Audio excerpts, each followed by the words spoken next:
I've seen in real time how being able to understand and predict where an emergency or a type of emergency may occur more often, or where it may have the worst impact, helps you prepare for issues and circumstances that may come. From Tyler Technologies, this is the Tyler Tech Podcast, where we explore the trends, technologies, and people shaping public sector innovation today. I'm Josh Henderson, part of the corporate marketing team here at Tyler. Thanks for joining us. Each episode, we bring you thought-provoking conversations on the tools and strategies driving public sector innovation.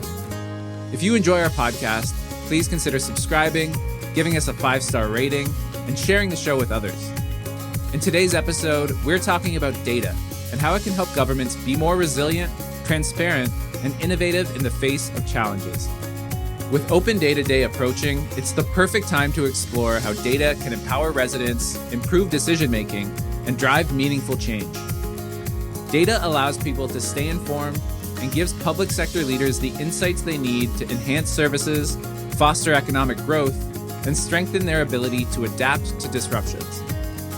Joining us on this episode is Justin Bruce, Director of Client Services for Tyler's Data and Insights Division.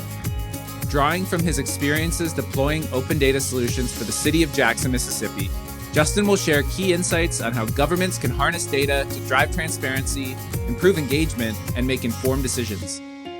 So let's get right into my conversation with Justin Bruce. We hope you enjoy the episode. All right, Justin, thanks so much for joining me today on the Tyler Tech Podcast. Oh man, I'm excited to be here. Thank you for having me. Of course, so glad to have you here. So to start, can you just tell us a little bit about your experience with open data, particularly your role in developing and deploying the open data portal for the city of Jackson, Mississippi? Yeah, absolutely. One of the coolest things I've probably ever done in my entire career. Had the opportunity there in Jackson to really start a department for innovation and performance. And as a part of that department, we took on the banner of attempting to take whatever data we could that existed in the city, bring it together, analyze it, walk through it with our department and agency heads, and determine whether or not we could create better outcomes from that data.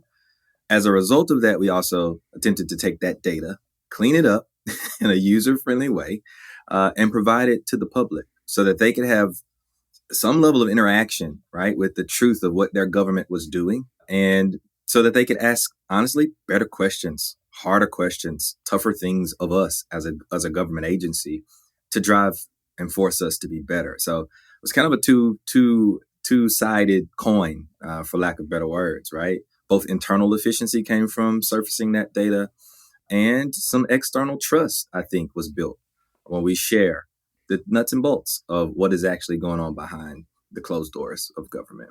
So yeah, super fun time at the city of Jackson.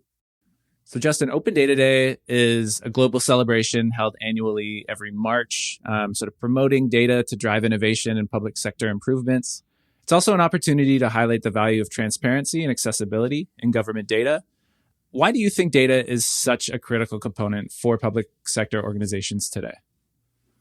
Yeah, I think, it goes without saying that data is the foundation of it all, in my opinion. And I think if I had to really synthesize that answer down to a couple true tenets, I would say productivity, access to data provides you with such an opportunity to be much more proactive, much more productive, and to actually accomplish things. And you kind of see that you're accomplishing those things when you're looking at the data. It gives you a little bit of a leg up, which is always helpful, especially in the public sector. I think decision-making is another tenet there. The ability to have access to analytics and insights, the ability to both predict risk and prepare for it or eliminate it, the ability to make really, really strong and determined, I say, suggestions based on what the data is showing you. I also think that gives you an opportunity to be a leader rather than a group of folks that are just reacting to the situations that occur. Gives you the opportunity to kind of control it a bit. And then lastly, I think service delivery. Everything we do in public sector, or everything I did in public sector, was all about the residents. And so I think there is really a turn of data that helps us to provide the best possible outcomes, the best possible services, and really connect people to the things that they need most in critical times with very, let's just say, less stress and less drama, you know, with a much more straightforward ability to get them to the point of access that they're requiring. And so I think, those three tenets, right? Productivity, decision making, and service delivery, to me, kind of shape why data is foundational to both the public sector and government, as well as why we celebrate things like Open Data Day, right? Like the ability to share transparently what your government and the folks you've elected are doing to benefit you. Is kind of a party and a celebration of us hitting all three of those tenets together. Absolutely. And sort of tied to those tenants, I think is another key benefit of data is the potential to enhance resilience across multiple areas. How would you say data supports resilience efforts in areas like cybersecurity, in areas like fraud detection and disaster management?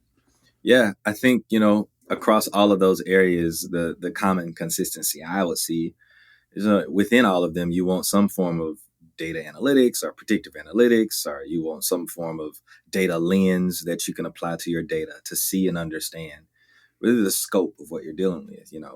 Every government wants to eliminate fraud, waste, and abuse, right? So we look at data and financial data very, very toughly, right? We all want to be safe and secure when it comes to our cyber identity, cyber health, the cyber security of our cities and counties, and so we put in robust programming to ensure that we are looking for risk factors and anomalies, and we can make changes and updates based on what the data shows us. And then for disaster management, I've lived that, right? I've seen in real time how being able to understand and predict where an emergency or a type of emergency may occur more often, or where it may have the worst impact, uh, helps you prepare for issues and circumstances that may come. And even when you're in those crises, right, it might give you the opportunity, much like it did with COVID, right, to give us the lens to see data in a way that helps us to understand the patterns of our constituencies, to understand the needs of the folks that we serve, and to better prepare, but also kind of create a plan of action to address the things in that moment and the things we see coming in future moments, that would give our residents the best opportunity to really have a peaceful life, right? And so, yeah, resilience is big. Without the data, without our ability to kind of think ahead while also addressing the problems of today, I think we wouldn't be saying cities and counties are resilient, but they are. They really are, because I think for the most part, this is a tenet of public sector, right? We use the data to help us maintain, to scale, and to really get from the current state to a brighter future state. Absolutely. Absolutely. And now, considering economic resilience and urban planning, data has this potential to empower cities to make those really informed decisions, those really critical decisions. How have you seen data contribute to economic development and local government planning in your experience?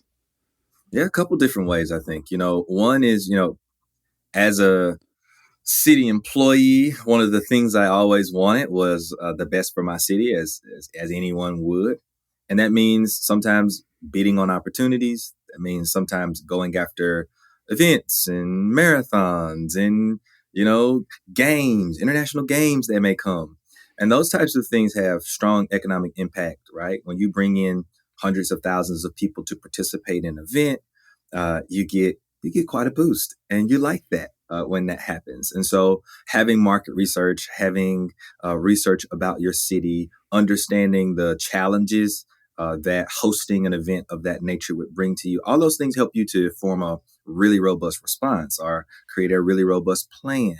So you know where you need to do some. Maybe we need to do some land development in some places, right? We need a few more hotels to really qualify for something of this caliber. All of those things go into the decision making process when you're starting to think about the economic vitality of your city, your county, et cetera. Um, and even beyond that, making small incremental changes. I watched my friends in the city of Chattanooga make a really big kind of bet that producing and creating fiber internet across the entirety of their city was going to bring more business into their area.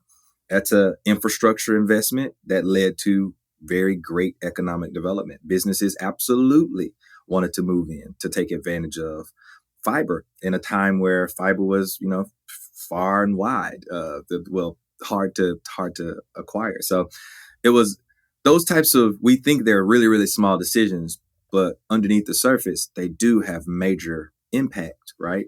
That can benefit that city, that county, or that individual, right? Who's attempting to do something for their residents. For sure, for sure. And of course, not to sound too cliche about it, but with great data comes great responsibility, right? So what would you say are some of the challenges cities are facing in managing and securing data? How are they able to overcome these obstacles? Yeah, I think, data literacy, having folks who don't necessarily understand or comprehend the data that you're providing, that's a challenge, right? Um, Data access, some folks don't actually have access to, the greatest internet or a mobile device or a computer. And so how do you disseminate data and information to those folks? And then data accuracy, right? Like we've come from, governments that were built on paper and, the the mechanism of signing documents daily and filing them away. And so now to come into more of a digital age, sometimes there's a gap, right, in historical understanding and data. And so all of those things kind of tie into both education and awareness. And I think part of it is a little bit of patience. One of the first things that I always suggested to, folks that were new coming into the data program was like, let's just pause before we get too upset. Let's just do an inventory. What do you have? What is available? Let's figure that out first. Let's figure out if it's usable, if someone would understand it, and let's create some education and awareness around it. Let's just ease into it in a way that allows the stakes to be a little lower for all of us, but also provide everyone benefit. And so, yeah, I think those are some problems that'll probably never go away, but there are ways that we can work on. Stay tuned. We'll be right back with more of the Tyler Tech Podcast.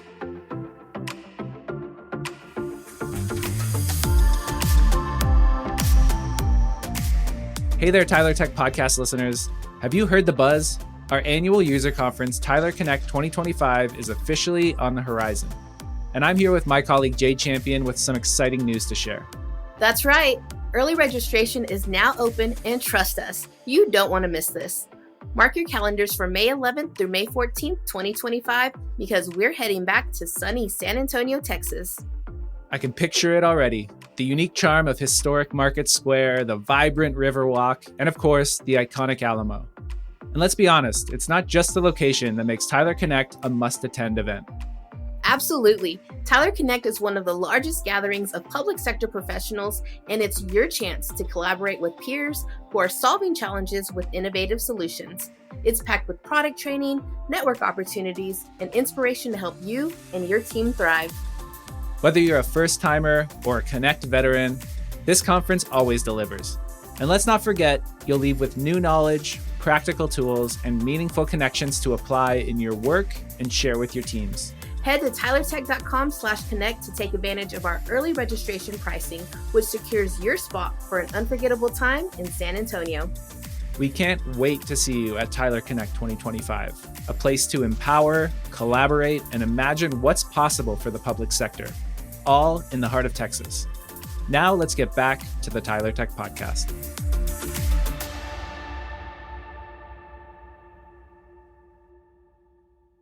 And now, obviously, we talked about sort of like the internal challenges when it comes to data, or the internal opportunities that when it comes to data. But beyond just collecting and sharing that data, engaging the community is also a vital aspect of the success of it all.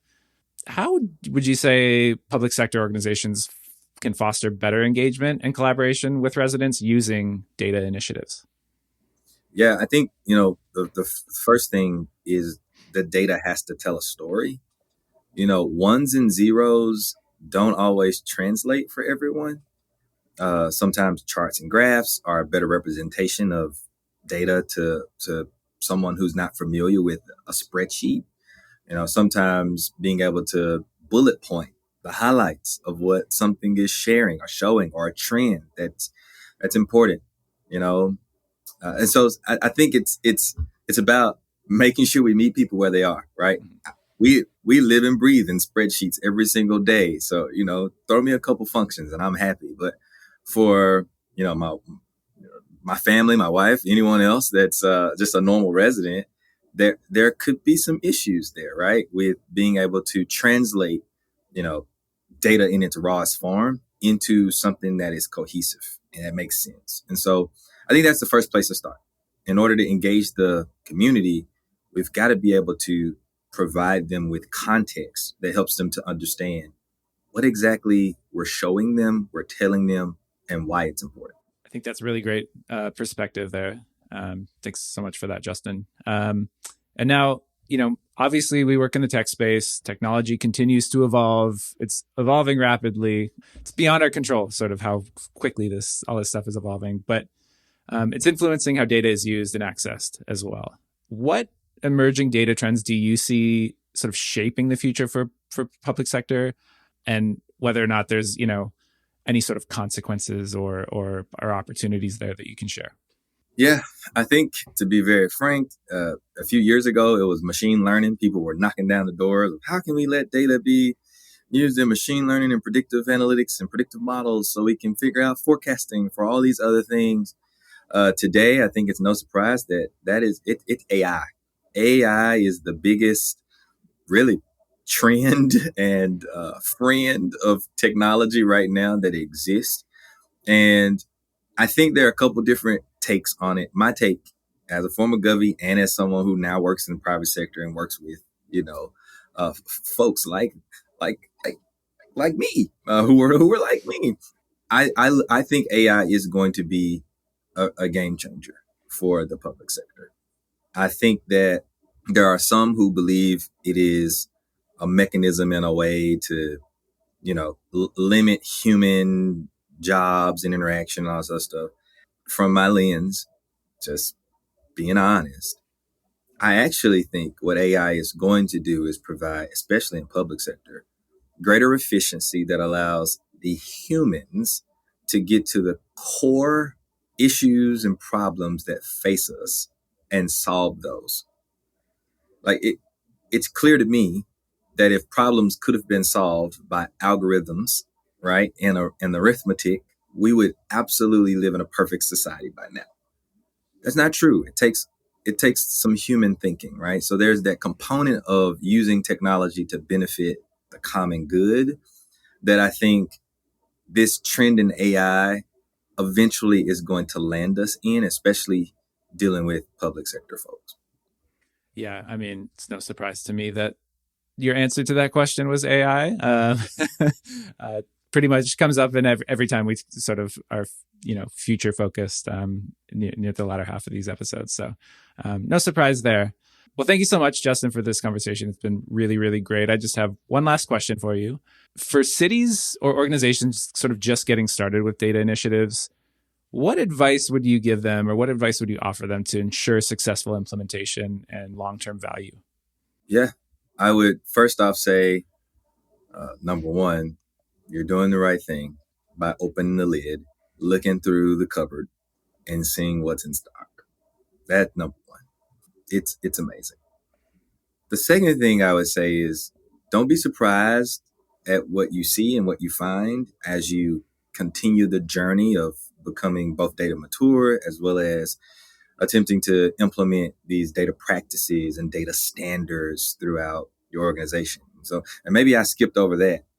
As you prepare to create these programs, you will want to have a robust set of data practices and data standards and data process and procedure so that not only you can kind of hang your hat on the fact that you're sharing data that's both accurate and valuable, but also that you're doing so in a secure and approved manner, right? Something that can be scalable and maintained long beyond our years, right? You're creating that legacy and posterity for others. I think the last thing I'll say, in order to ensure like successful implementation and long-term value, is ensuring that you use that data to tackle the most prominent issues that face your specific constituency, so that the value of your program, the value of your efforts is almost exponentially seen and grown across the folks you serve. Because once you have the public behind you, especially when it comes to data transparency, analysis, once they believe and trust in those methods, they tend to jump on board pretty quickly. One thing I can think about, Josh, is, when I was in government, we had this opportunity to levy a tax against our residents. And that tax was for the infrastructure of our city. And I'm not sure if you've ever been to an urban city, but yes, we have potholes. They abound quite a bit.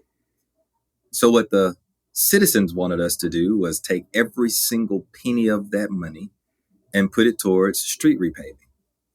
However, what the data told us was that if we repaved those streets, but we didn't fix the pipes underneath them, we would only be walking in a circle for the next 10 to 15 years.